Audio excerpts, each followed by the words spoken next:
Menurut saya anak-anak transmigran sekarang ini pola pikirnya sudah sangat maju ya. Mereka itu sudah memikirkan bagaimana sekolah, bagaimana kuliah gitu. Jadi tidak serta-merta anak-anak transmigran ini menjadi anak yang tertinggal.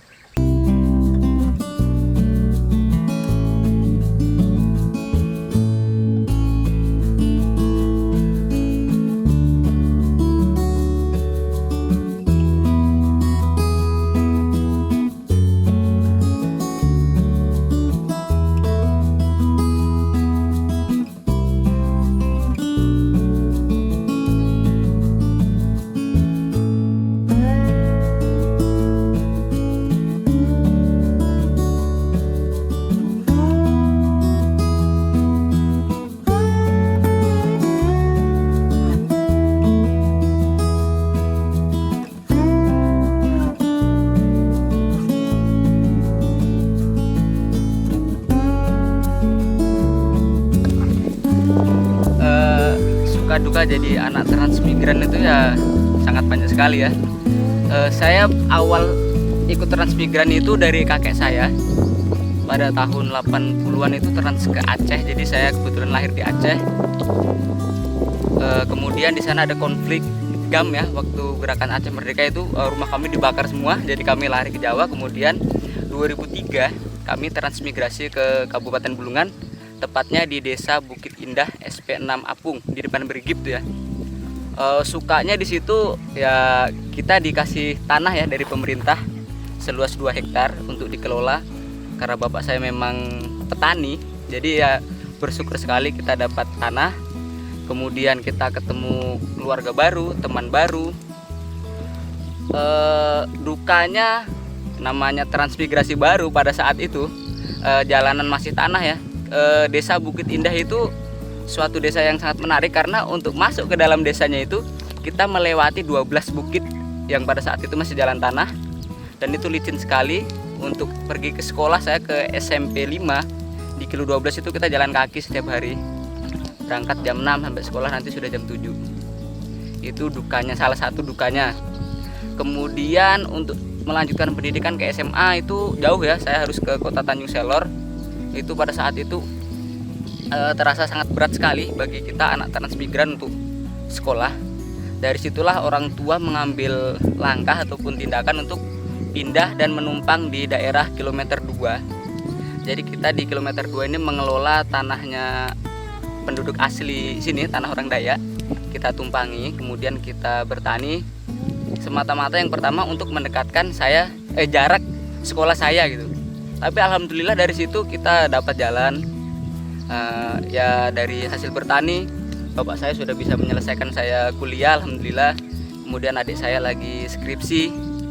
Itu salah satu suka duka sebagai anak transmigran. Pada saat di Apung itu sudah ada, awal-awal di Apung sudah ada listrik atau belum waktu itu? Oh, pada saat itu belum ada listrik ya. Jadi kita masih pakai lampu dari minyak tanah, lampu pelita. Itu kurang lebih dari 2003 sampai 2007. Itu kurang lebih 4 tahun. Kita pakai pelita. Kemudian setelah listrik masuk, tidak lama jalan juga di agregat. Jadi alhamdulillah sudah agak enak sekarang di Apung. Orang tua saat itu usaha apa di sana? Orang tua dari dulu sampai sekarang tetap petani. Tanam apa? Nanam sayur, kemudian nanam singkong, ada juga nanam tanaman keras di kebun di SP6. Yang paling menjanjikan sejauh ini yang ditanam apa? Yang paling menjanjikan akhir-akhir ini ya, kita merasakan sekali dari singkong ini. Karena alhamdulillah kita dapat tumpangan tanah lagi ya, ini di daerah Bukit Indah di dekat Kompi Korpri ini. Karena dekat dengan kota, jadi penjualannya pun alhamdulillah berjalan terus gitu.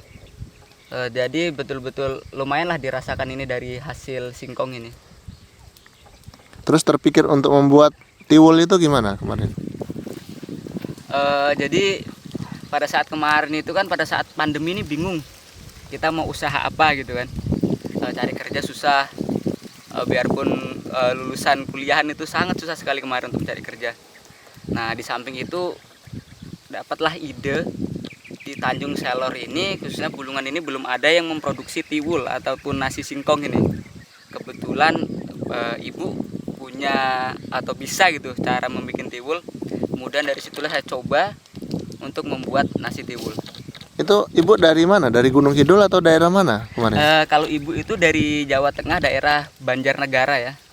Di sana zaman dulu juga mereka makan tiwul ya, masih susah-susahnya dulu Iya, ya. pada zaman dulu mereka memang makanan pokoknya itu tiwul, karena di daerah tempat ibu saya itu daerah pegunungan ya, susah sekali sawah di sana. Jadi mayoritas masyarakat di tempat ibu dulu di Jawa itu makannya tiwul. Oh, gitu ya. Jadi selama kuliah kemarin ini kan salut sekali saya bisa kuliah.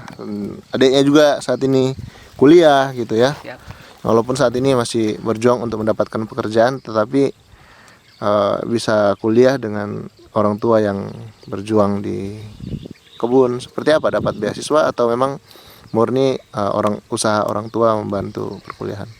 Kemarin sih alhamdulillah kita dapat beasiswa mandiri ya. Jadi dari orang tua saya sendiri, pure dari orang tua, bekerja keras bagaimana bisa menghidupi anaknya, bagaimana bisa mensekolahkan anaknya. Untuk program beasiswa saya dapat 2 kali waktu beasiswa Kabupaten Bulungan pada saat kita masih Kaltim, belum Kaltara. Kemudian saya di Samarinda juga kuliahnya sambil bagaimana berusaha untuk bertahan hidup, sambil cari kerja, cari peluang apa yang bisa menghasilkan. Kalau melihat anak-anak transmigran saat ini, pendapat kamu seperti apa? Menurut saya anak-anak transmigran sekarang ini pola pikirnya sudah sangat maju ya. Mereka itu sudah memikirkan bagaimana sekolah, bagaimana kuliah gitu. Jadi tidak serta-merta anak-anak transmigran ini menjadi anak yang tertinggal. Karena banyak dari teman-teman saya juga yang sudah bisa kuliah sampai ke Jogja ataupun sampai ke Jawa gitu ya, yang universitasnya lebih bagus itu. Dan itu hasil dari kerja keras orang tua di transmigran yang ada di SP6 tempat saya khususnya. Mungkin di tempat-tempat lain juga sama. Anak-anaknya juga sekarang pola pikirnya sudah terbuka dan sudah mulai ayo kita jadilah anak yang berpendidikan. Pesan-pesan buat anak-anak transmigran yang baru-baru masuk ini, seperti daerah Sepunggur, yang sebagian juga anak-anaknya sudah ada yang sudah SMA, terus juga di daerah Salim Batu, apa pesan-pesan buat mereka? Buat teman-teman transmigran semuanya, jangan mengeluh, harus tetap berjuang dan bekerja keras. Tidak ada halangan bagi kita untuk sekolah, apalagi pada saat sekarang ini banyak program-program dari pemerintah yang sangat membantu gitu kan. Intinya adalah tetap belajar dan jangan salah pergaulan. Itu intinya dari teman-teman adalah jangan sampai salah pergaulan. Carilah teman-teman yang bisa membangun, carilah teman-teman yang bisa membantu kita untuk tetap terus bersekolah dan bersekolah. Saat ini kan kamu punya usaha, yaitu membuat tiwul instan ya, kemasan, dan itu menarik banyak orang untuk mengkonsumsi karena di balik tiwul itu ada sejarah ya, khususnya juga sejarah kelam masyarakat asli Indonesia di masa-masa perjuangan seperti itu. Ada nggak mimpi atau juga mungkin rencana ke depan untuk mengembangkan usaha tiwul ini untuk dijual tidak hanya di wilayah Bulungan tetapi di daerah-daerah lain di luar Kabupaten Bulungan atau juga mungkin di luar Provinsi Kalimantan Utara? Itu kepingin sekali ya, namanya kita cita-cita gitu kan, pingin membuka peluang usaha terutama buat keluarga sendiri, dan apabila bisa berjalan bisa menampung ataupun bisa membuka peluang usaha, bisa membuka peluang kerja untuk masyarakat-masyarakat yang ada di sekitar kita. Memang sih targetnya kita pingin menjual tiwul instan ini sampai ke luar Provinsi Kalimantan Utara. Cuma itu karena keterbatasan sumber daya manusianya, karena bikin tiwul ini bukan sesuatu yang instan, itu butuh proses yang agak panjang. Jadi kita terkendala di tahap produksinya. Sebetulnya peminatnya alhamdulillah cukup lumayan untuk di Kabupaten Bulungan, karena prosesnya yang agak rumit. Jadi kita harus butuh ekstra sedikit tenaga di situ untuk membuat tiwul instan itu. Nggak tertarik nggak selain tiwul kan, produk olahan dari singkong ini kan banyak sekali, ada opak atau singkong yang kerupuk yang besar itu dengan gula merah. terus juga produk-produk olahan lain seperti tape dan sebagainya, atau keripik mungkin? Sudah pernah mencoba juga Bang di usaha keripik itu, karena keripik ini kan sudah banyak dan olahan-olahan yang lain juga sudah banyak yang memproduksi. Jadi saya rasa persaingannya sudah agak berat. Sedangkan tiwul ini kan bisa dibilang belum ada ya yang bisa memproduksi sampai banyak gitu untuk di Kabupaten Bulungan ini. Makanya saya masih tetap ingin berusaha untuk memproduksi tiwul dulu, ingin mengembangkan usaha tiwul ini dulu. Tertarik nggak untuk nanti suatu saat nanti merekrut tenaga kerja? Kan selama ini kan apa nih, hasil tangan orang tua nih, maksudnya yang kerja ini orang tuanya. Nah, terpikir nggak maksudnya nanti merekrut pekerja untuk menambah?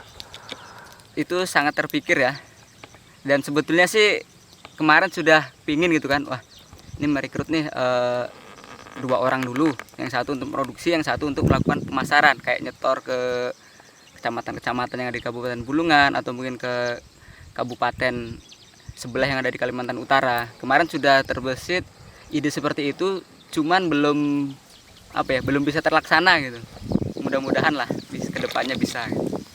Selain dari nilai sejarahnya, tahu nggak manfaat lain dari tiwul? Nah, ini dia, masih banyak yang belum tahu manfaat dari nasi tiwul. Tiwul ini menurut konsumen-konsumen yang selama ini sudah menikmati, katanya tiwul itu bisa untuk program diet, kemudian bisa untuk yang mengidap kolesterol tinggi ataupun diabetes. Untuk pengganti nasi putih biasanya mereka mengkonsumsi tiwul. Itulah salah satu khasiat yang ada di tiwul. Kalau pengolahannya nggak susah nggak sih? Kalau sudah jadi di dalam kemasan itu nggak susah nggak sih? Sangat mudah sekali ya kalau sudah dijual di kemasan tiwul instan itu. Jadi teman-teman tinggal nyuci, kemudian ngerendam kurang lebih 5-7 menit, ditiriskan, setelah itu langsung dikukus. Ataupun teman-teman pada saat sekarang ini kan biasanya di rumah tidak punya kuali untuk ngukus ya, punyanya cuma magicom. Nah, apabila teman-teman masak nasi, magicomnya sudah mateng, tiwul yang sudah dicuci ini tinggal taruh aja di atas nasi. Nanti dia akan empuk dan matang dan bisa langsung dikonsumsi. Rasanya seperti apa sih Mas? Hambar atau gimana? Tiwul ya hampir kayak nasi gitu ya, kenyal-kenyal dan agak hambar sih. Tapi kalau ditambahin gula merah kayaknya lebih sedap ya? Nah, kalau di Jawa ataupun masyarakat mungkin selain orang Jawa gitu kan, biasanya sih taunya makan tiwul itu sama gula merah sama parutan kelapa. Tapi kalau orang Jawa biasanya sebagai pengganti beras ya. Waktu di Apung kemarin sempat nggak kesusahan beras lalu kemudian mengkonsumsi tiwul seperti itu? Selama ini sih alhamdulillah belum ya. Karena dulu di Apung juga kita kan menanam padi gunung gitu. Dan di sini saya ingin coba melestarikan sih. Saya juga awalnya dulu waktu pertama dari Aceh datang ke Jawa itu, saya tidak bisa dibilang tidak doyan gitu sama tiwul tuh. Ini nasi apa gitu kan pertama kali saya datang ke Jawa. Tapi lambat laun saya konsumsi, rupanya menarik juga gitu, dan ini butuh dilestarikan. Mantap.